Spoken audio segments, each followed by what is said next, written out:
I had someone message me saying, I bought a mare, didn't know she was pregnant. Turns out she's due very soon. What do I need?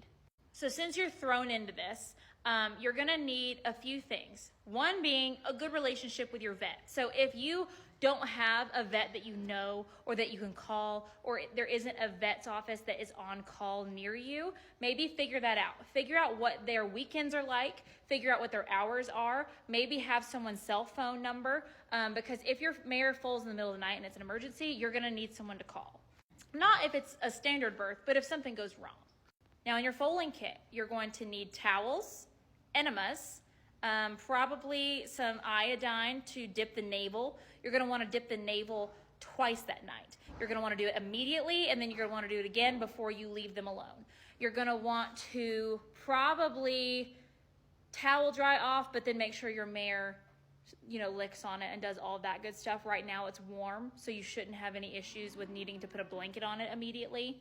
After the baby eats, after 2 hours, like you want it to eat within 2 hours, we give an enema, and then we will give another enema either farther into the night or the next morning, because they have that first poop called the meconium, and if they don't pass that, it can cause issues. So we just like to ensure that it passes, and it's going to look really dark and black. If you don't know how to give a shot in the vein, you're going to want to get some Banamine paste, because if your mare has really bad cramps after she's already passed her placenta, sometimes she's not going to want to pay attention to her baby. So giving them Banamine, and you can talk to your vet about this, not just me, can give them some pain relief so that they can actually do their job as a mom. Now, something you don't have to do in the vein is oxytocin.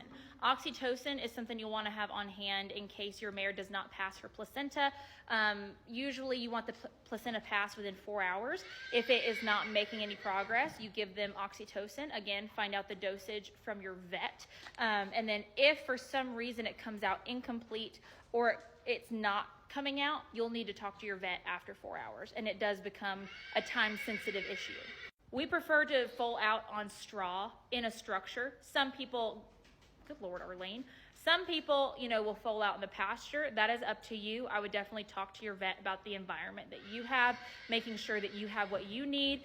You want an environment that your mare can get away from other animals and maybe out of, rain or any other type of elements.